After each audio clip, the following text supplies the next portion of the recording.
Hello, welcome back to the ministry, and today we're doing the review of the movie A Thin Line Between Love and Hate. Oh my God. When I tell you I didn't want to do this, I need you to look me in the... I didn't want to do this one. I did not want to do this one.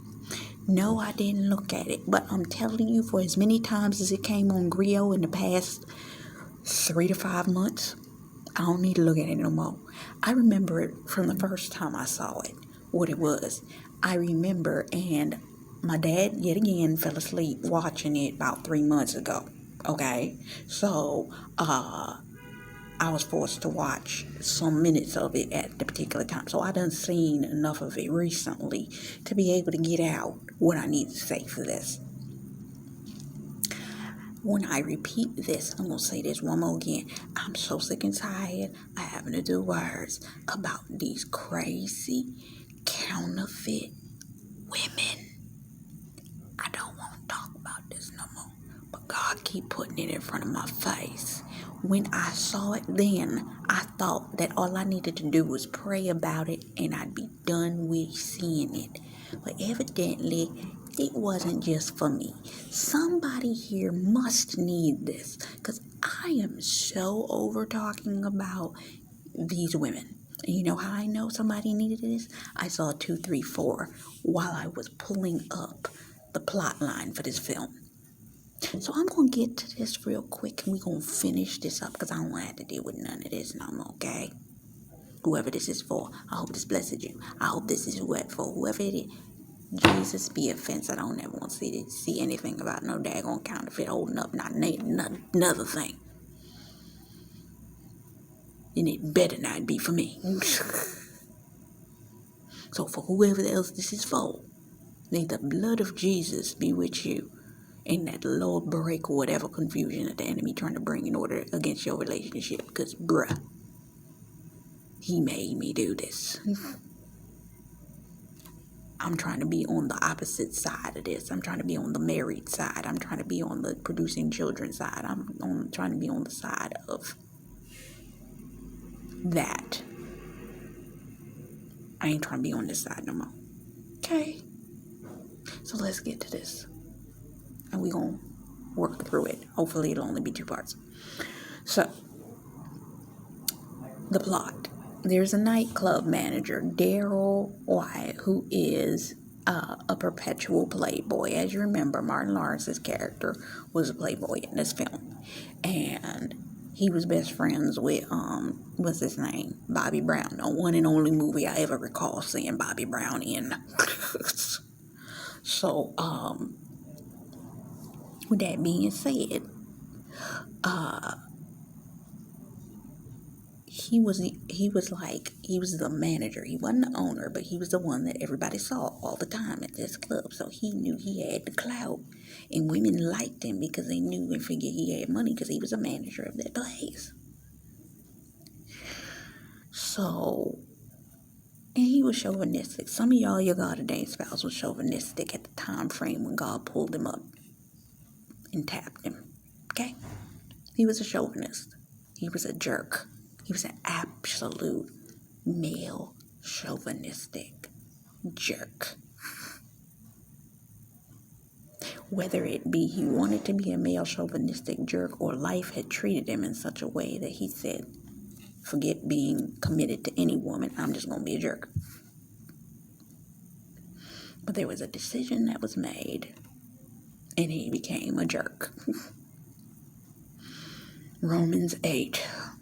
I made him a subject to his own vanity.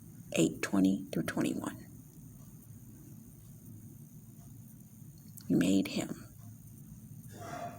that for his own vanity.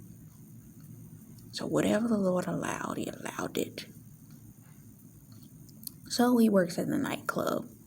Some of your God-ordained spouses, they have high-profile positions. They have ownership positions, influential positions, community leader positions, political positions. They have the ability to rub shoulders with. Maybe they are players, they're sports players, they singers, they musicians, they artists, they whatever it is. but they know that they can get it if they wanted it. He wanted to be an owner. Some of you God ordained spouse have dreams and aspirations of doing greater things with their life, but they have positioned themselves in such a way. Some of them, they were happy at where they were. Granted, there were things that they wanted to do, but they were okay at the level they were on. They didn't really want no more attention. They really didn't want no more of this. They had enough with the women that they could handle. They really didn't need no more. But he trades his VIP privileges from women because he's been an expert at conning women. But he is now seeing somebody that has gotten his eyes. Remember, this is when Regina King comes in. She was an old military. Some of y'all, and catch this, she was an ex-military. She came back from, not ROTC, she was out doing naval, you are spiritually in the military. You are the one that was out there in the battlefield. You are coming back home to rest. Some of y'all have been in your resting season, okay? And this is when your God ordained spouse spotted you. God gave me a dream a long time ago, about 2 years ago, just before he sent me into my resting season, of my God ordained spouse noticing me just before I left. You went to rest. She came home to rest and figure out what she wanted to do. That's when your God ordained spouse saw you, okay? Next. Right as when he saw you, a woman and or women popped up that looked right for his caliber. They looked to be the right beauty. They looked to have the right status. They had the right money. They had the right this. And some of them, their status was even bigger than your husband's status. Think about the Queen of Sheba. She already had the cattle, the this, the that, the other thing. We don't need to go back and look at my previous word. I talk about that. But the thing is, she was untapped potential, untapped fruit. She walks in his club and seems like the ultimate prize. He hadn't committed to going to get some of you God ordained spouses. They saw you. They saw you come home. They saw you go home. God gave them a vision to notice you. But this chick paraded herself in front of your God ordained spouse. And see, this is how the devil does. I was thinking about this. I did a word on this before when I did the temptation word, where I talked about the enemy, Satan, will place these individuals behind glass. They have no ability to hurt you. They have no ability to harm you. But as long as they are on the opposite side of the glass, you can see them. You see their threats. You see the threat of them. But as long as you don't open the door and invite them onto the side that you're on, they can't touch you. But see, you don't recognize that. This is how Satan is a trickster. He'll parade them in front of you, and because you see them, you don't see the fact that you're behind a Thiaphan hedge of protection. Your husband was behind a Thiaphan hedge of protection. But when he invited them in, that's when he messed up. I talk about Numbers 22. I did a whole word talking about this. Numbers 22 through 24. You cannot curse what God has blessed. Only if the thing that God has blessed comes out from under the covering of God's blessing. Your God ordained spouse came out because of the fact that the enemy paraded this individual in front of your God ordained spouse. And he knew he'd bite the bait. He just had to keep parading her around in front of him. This man turned around and he, on 3 separate occasions, went to try to seduce this woman. And the woman said, "No, I'm not interested. No, I don't want to get involved. Look, I can't. I mean, I know guys like you. You're the type of guy you get involved. And I've been through, I don't want to do this." No. She told him no. But some of you guys, they saw this woman. Oh, she said no. Just because of that thrill of that chase. He's like, I know I see this other chick over here, and she look like she a good, but she don't fit my criteria. But this chick over here, and she playing hard to get. I'ma chase the one that's chaseable. Plus, she's in my arena. She's close to me. I can access her. Let me go over there. I'ma see if I can. 3 separate occasions. This is 3 opportunities. And I was listening to Apostle Youngblood. He said, the enemy within. This is a great teaching. You should watch it. The enemy within. He was talking about the fact that Satan will put something in front of your face and he will tempt you. Look at what he did to Jesus. Jesus! He tempted him to come into agreement with what it was. That's what they did to your God-ordained spouse. 3 separate occasions. He went to her office. He took her on horseback riding, something like that. And then it was a 3rd occasion that he took her out. That's when he slept with her. Each situation, your God-ordained spouse had more than enough opportunity to walk away from this scenario. He did not. Because his male vanity chauvinistic situation within him said, I gotta get that conquest. I got to. And because you do not fit the bill, and God was trying to tell him, that's not the one you want her. That's not the one you want her. Because he felt like he had. It's like when your parent is telling you, you can't have that, and you want it anyway. Listen to every story in the Bible where the man screwed up. When Samson ended up with Delilah, what happened? Samson said, "Father, go get her for me." Jacob, he was manipulated into that situation, but and it was another case. I'm forgetting. It's a 3rd one. That the man was manipulated. Go get her for me.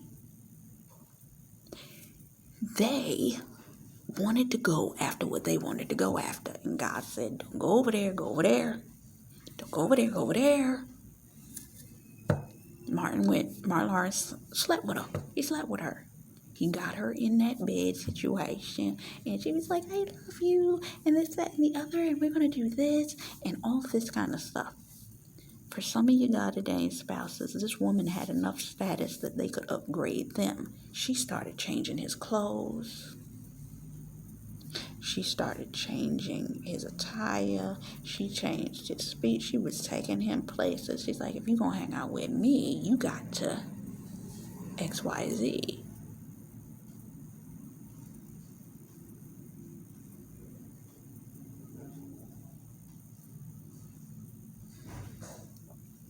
For some of you, your God-ordained spouse knew this person had a little bit more status than them.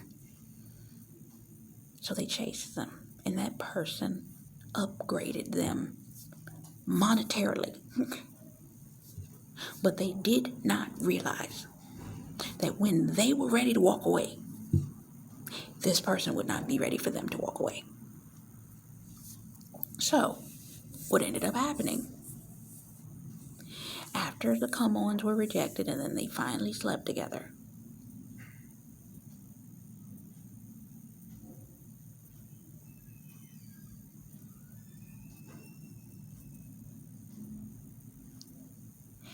She ends up having a flip out that next morning because he rejects her. For some of your God ordained spouses, they tried to play the rejection game after they're like, okay, you were my last conquest, I'm going to go. This chick was like, oh, hell no. You said that you was going to be here with me.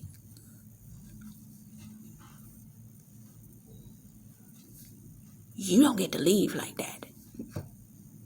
For some of you, your God ordained spouse tried to leave the individual.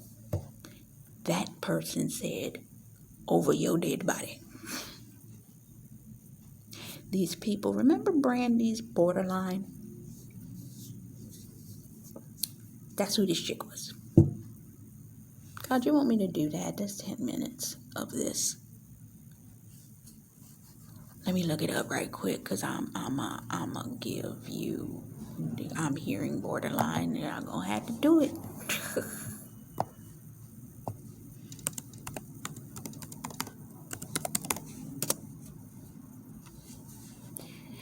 So what the Lord is showing me is, he showed me two things.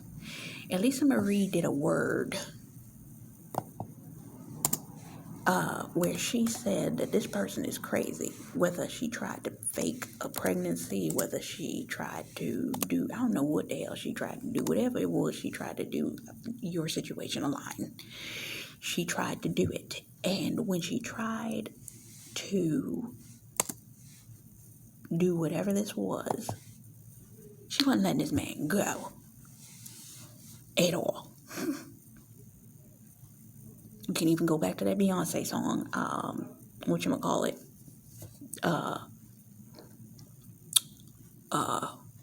ring the alarm. But I'm getting borderline right now. You're sorry, you're so sorry. What would you do if you were alone? Would you think about me? I know there's something wrong with you. On my mind all the time is what it is. Feeling crazy. These individuals were out of their heads. Wanting to be with me deep down, you can feel it. They're convinced delusionally that you want to be with them. Your God ordained spouse wanted to be with them. No, they didn't. They just wanted that one last conquest. You can feel it. Help me, baby. I'll give you this heart of mine. They want to give you their heart. Or your God ordained spouse, their heart. Meaning the fact that they even let your God ordained spouse in was a miracle. But the fact that when they slept with him and they thought that this man was going to stay, and he said, I'm going to leave and go to where God done told me, because I need to get this one last thing. They said, oh, hell no. Oh, I'm on the borderline. Yeah. Oh, I don't want to be schizo this time. Never, ever cheat. Never lie to me. They didn't want this man to go nowhere. They didn't want him to cheat on them. They didn't want him to go anywhere. And for some of you God ordained spouses, I'm going to tell you the truth. Some of them were still cheating on them. But they were cheating on them with other chicks that they could get access to, that were around, that were a little bit more sane than this individual. They could buy their time with this individual, meaning they could sleep with this one. They're going to sleep with this one over here.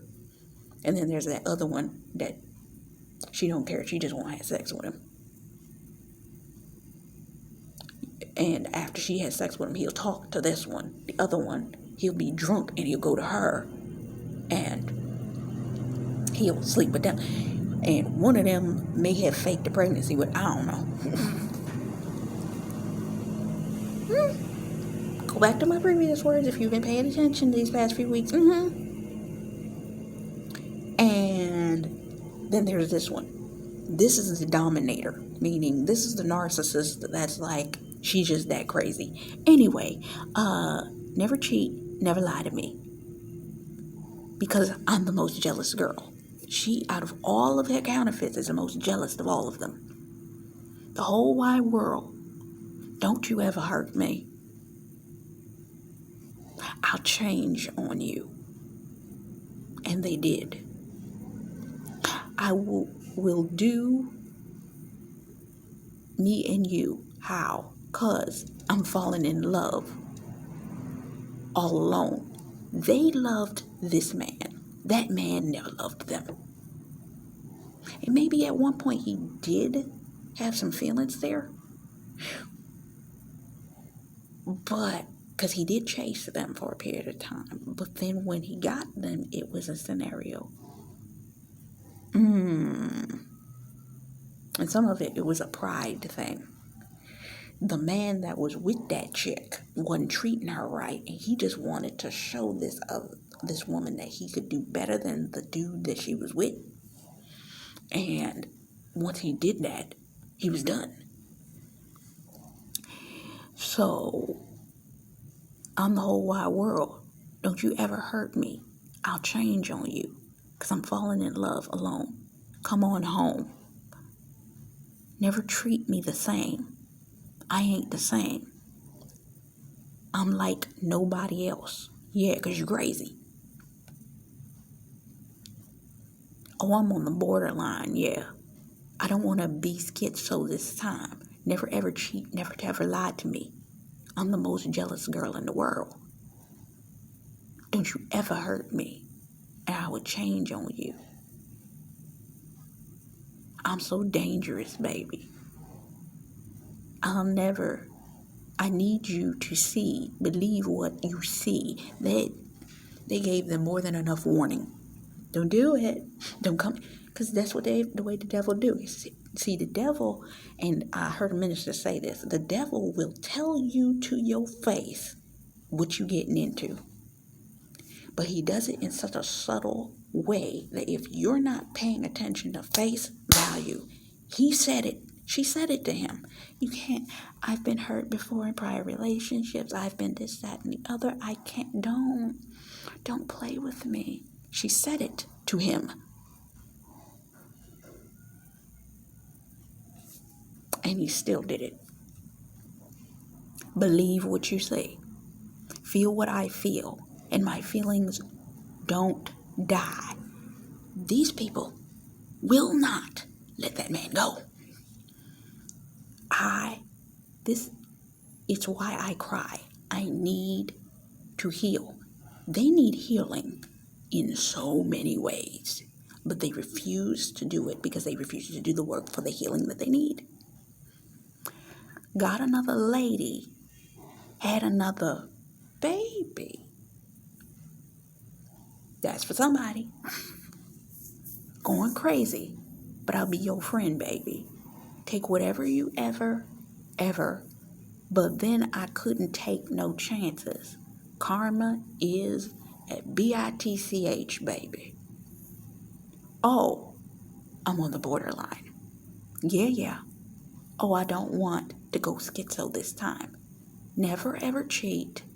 Never lie to me. I'm the most jealous girl. I'm the most jealous girl in the whole wide world. Don't ever hurt me. I'll change on you. Heart drops to the floor.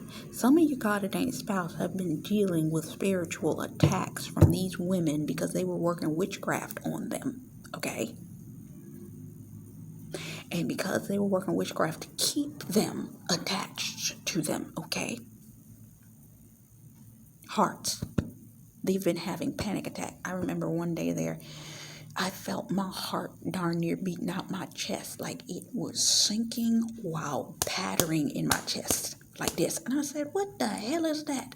Because I was like, I had just walked in the bathroom, and this happened on 2 separate occasions. I was standing next to the sink, and I was standing in my bathroom. And both times I saw 9/11.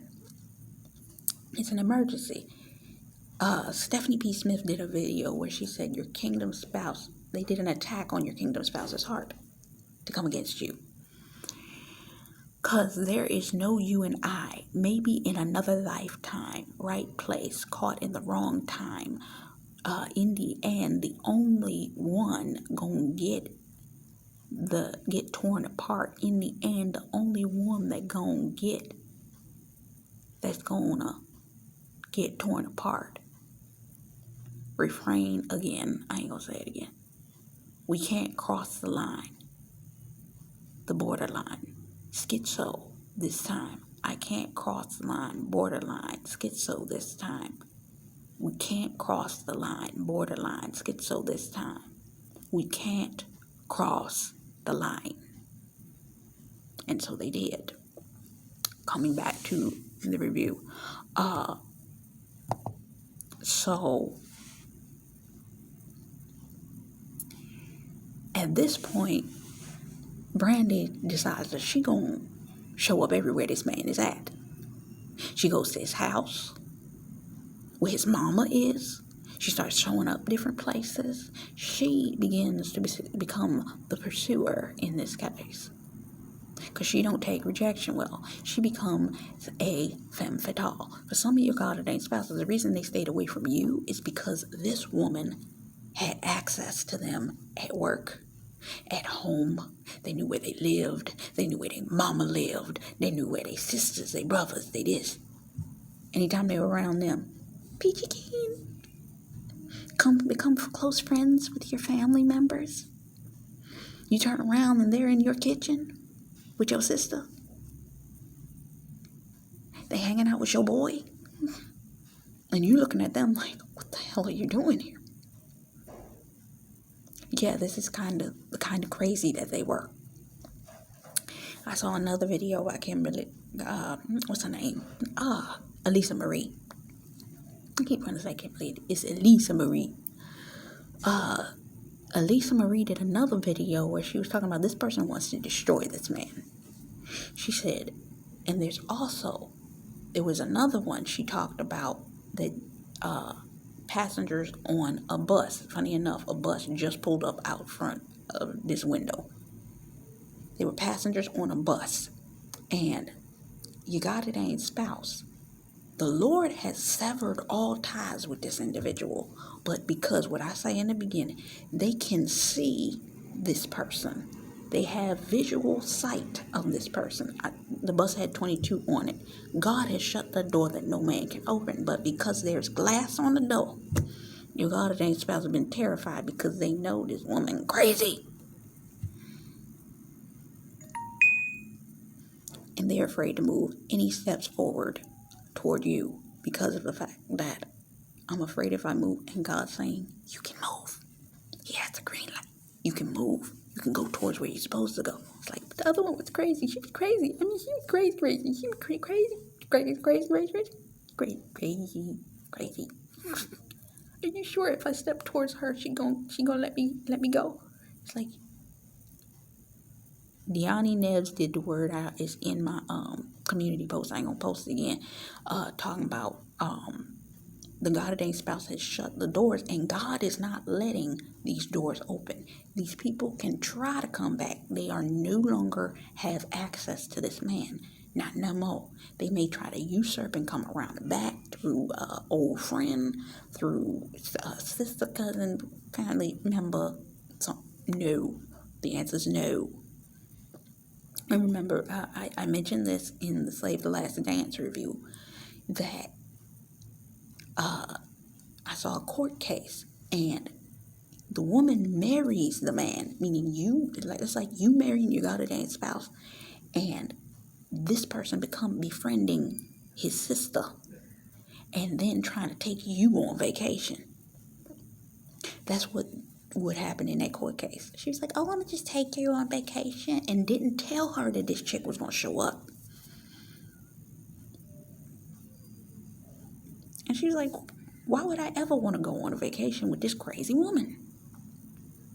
For some of you, that's been the case, and the Lord has kept you out of the picture until he could sever all ties to everybody. Either get your God-ordained spouse to sever the tie to the individual that was attached to that individual, or to get your husband to sever the tie from the family member and or friend that is literally a parakeet telling them everything. So they keeping tabs.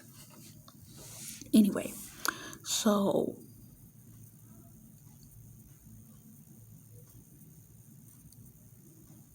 she shattered his windshield, she messed up his car, she went to the club, she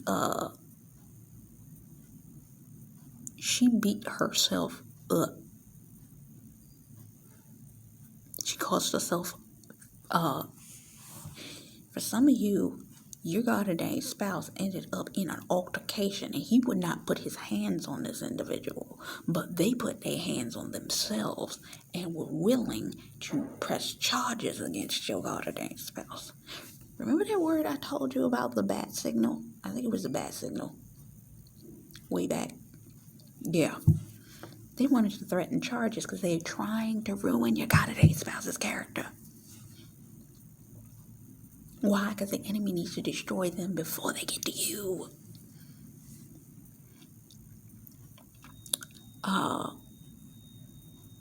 She slammed the door on her arm to injure herself.